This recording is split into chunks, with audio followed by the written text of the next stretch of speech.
kita belum mulai belajar sekarang kok. Ini masih 15 menit lagi sebelum masuk jam pelajaran ya nak. Ini sudah pada piket? Yang piket sudah melaksanakan tugasnya? Sudah? Bagus. Jika sudah, ibu mau minta tolong pada anak-anak untuk menyusun bangkunya menjadi bentuk U. Kita ganti suasana kelasnya dulu ya, agar lebih semangat belajarnya. Baik. Susun rapatkan dengan dinding ya nak, membentuk model U. Ya pelan-pelan, digeser mejanya. Ayo dibantu nak, dibantu.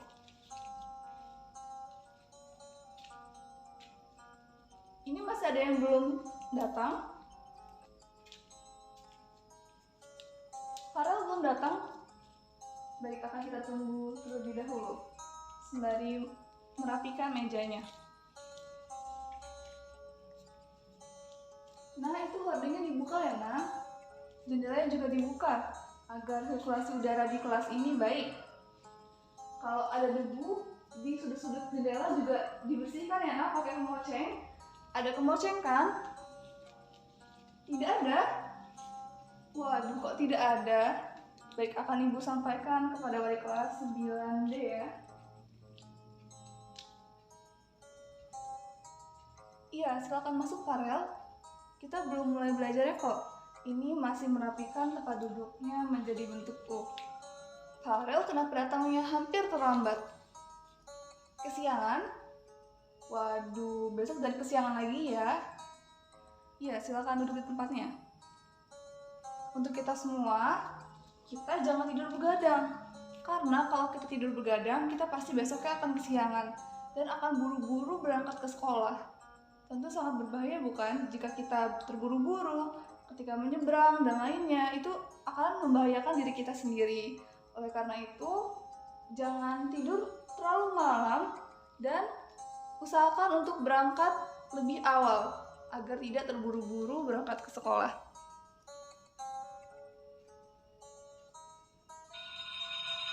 Wah, bel sudah berbunyi tuh nak. Karena kelasnya sudah bersih dan rapi, sekarang kita mulai pembelajarannya ya. Harap duduk di kursi masing-masing nak.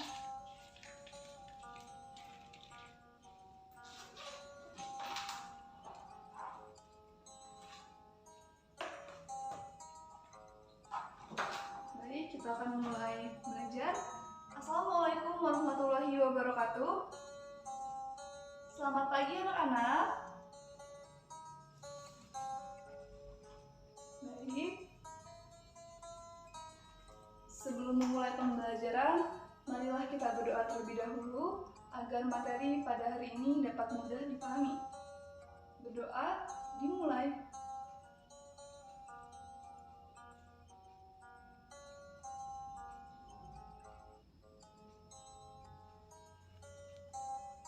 Berdoa selesai.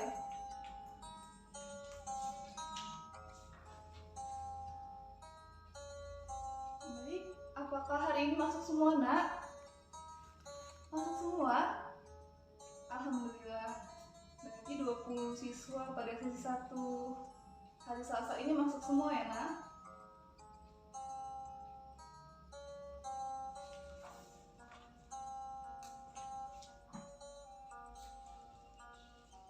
Sekarang sudah siap belajar ya nak? Sip.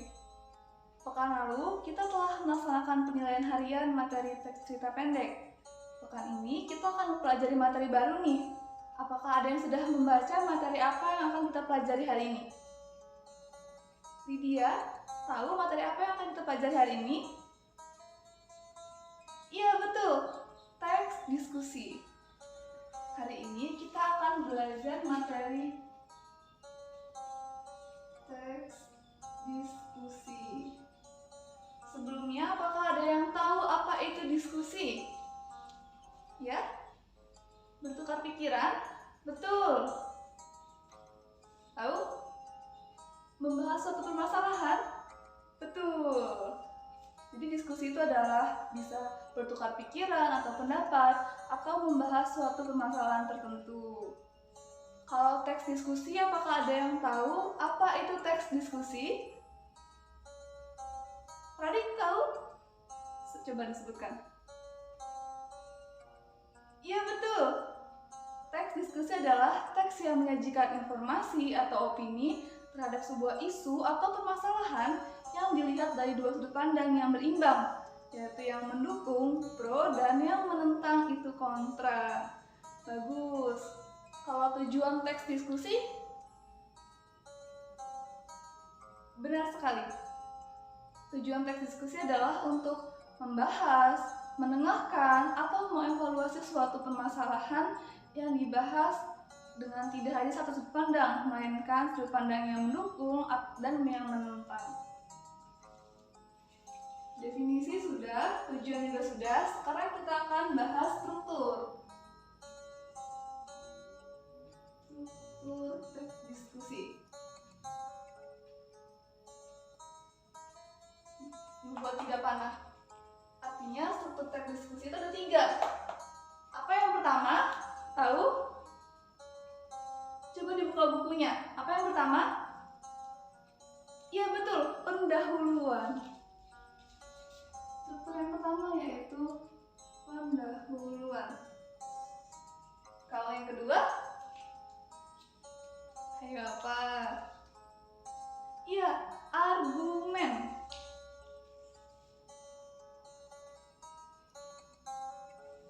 Kalau yang ketiga atau yang terakhir dalam teks diskusi?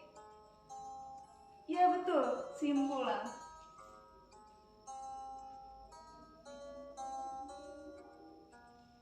Pada bagian pendahuluan berisi pengantar atau pengenalan singkat mengenai topik atau isu yang akan dibahas. Oleh karena itu, topik-topik dalam teks diskusi atau topik-topik yang akan diangkat dalam teks diskusi ini bersifat kontroversial. Kontroversial itu apa? Iya benar, yang menimbulkan banyak pendapat di masyarakat. Lalu struktur yang kedua yaitu argumen. Jadi pada bagian argumen berisi bukti, alasan, atau pendapat-pendapat yang mendukung atau yang menentang isu yang dibahas. Kalau yang mendukung disebut apa? Yang mendukung, argumen yang mendukung disebut, iya betul, tadi yang pro. Kalau yang menolak, Aisyah tahu? Iya, kontra. Jadi, argumen-argumen dalam teks diskusi ini dapat bersifat pro yang mendukung dan kontra yang menentang. Struktur yang ketiga yaitu simpulan. Pada bagian simpulan berisi penegasan atau ringkasan dari topik yang dibahas. Agar dapat lebih memahami materi teks diskusi, Ibu telah menyediakan teks diskusi berjudul Globalisasi Pudarkan Budaya Permainan Tradisional. Anak-anak dapat mengidentifikasi struktur dalam teks tersebut.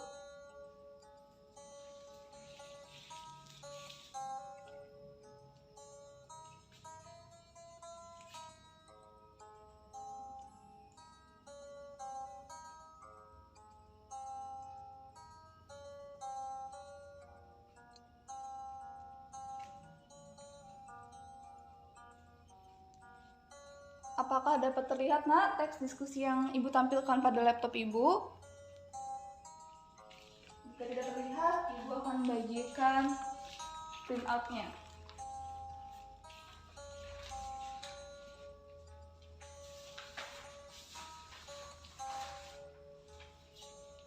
Baik, akan kita bahas. Paragraf pertama pada teks diskusi tersebut merupakan bagian apa?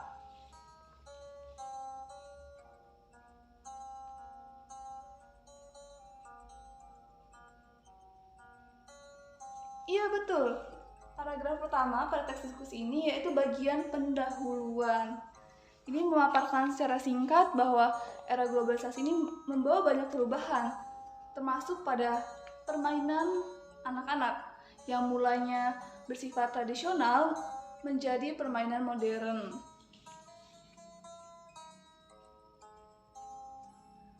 Paragraf kedua merupakan Bagian apa?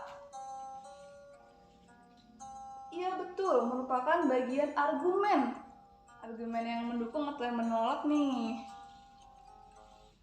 Iya, merupakan argumen yang mendukung. Karena diungkapkan bahwa permainan tradisional ini memiliki banyak manfaat, yaitu dapat mengajarkan anak untuk bekerja sama, jujur, kompak, ulet, dan sebagainya.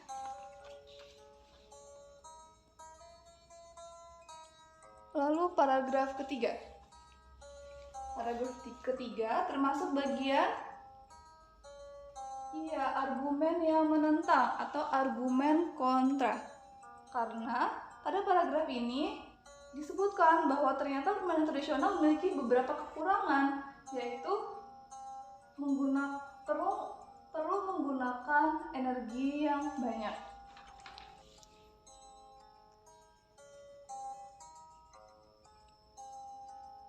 Kita lanjutkan paragraf keempat. Paragraf keempat termasuk bagian apa?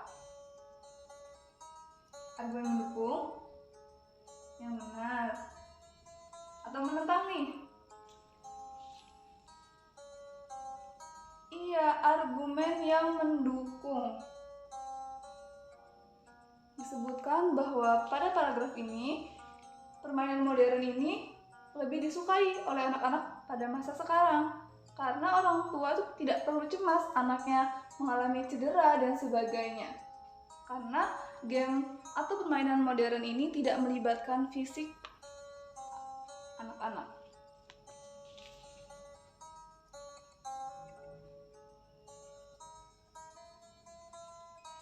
Lanjut paragraf ke-5. Paragraf ke-5 termasuk bagian struktur teks diskusi, yaitu betul, argumen yang menentang. Disebutkan bahwa ternyata permainan modern ini berdampak negatif terhadap kesehatan mata anak-anak. Lalu dapat menurunkan rasa solidaritas dan toleransi anak-anak. Paragraf ke-6 merupakan bagian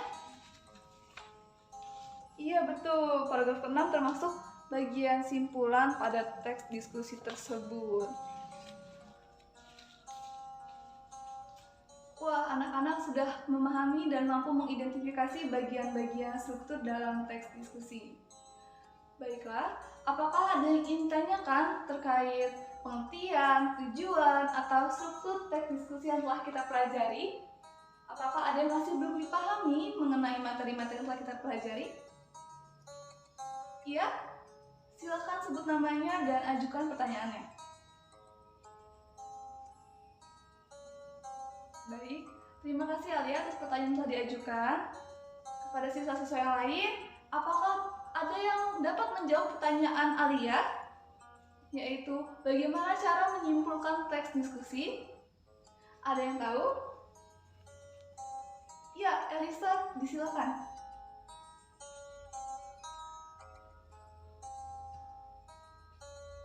Iya, betul. Jadi, cara menyimpulkan teks diskusi, yang pertama, kita harus membaca keseluruhan teks diskusi dengan cermat dan teliti. Setelah kita membaca keseluruhan teks diskusi, kita cari ide pokoknya. Setelah kita cari, kita temukan, kita catat ide pokok setiap paragraf dalam teks diskusi. Setelah itu, kita kembangkan menjadi kita kembangkan intisarinya menjadi sebuah simpulan dalam teks diskusi. Baiklah, apakah ada yang ingin ditanyakan lagi terkait teks diskusi? Ada yang ingin bertanya? Cukup? Baik, jika cukup, Ibu akan tutup pembelajaran pada hari ini dan materi teks diskusi akan kita lanjutkan pada pekan depan.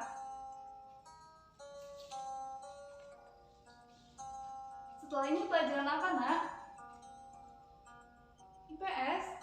Baik, kalau begitu rapikan buku bahasa Indonesianya dan siapkan buku IPS-nya.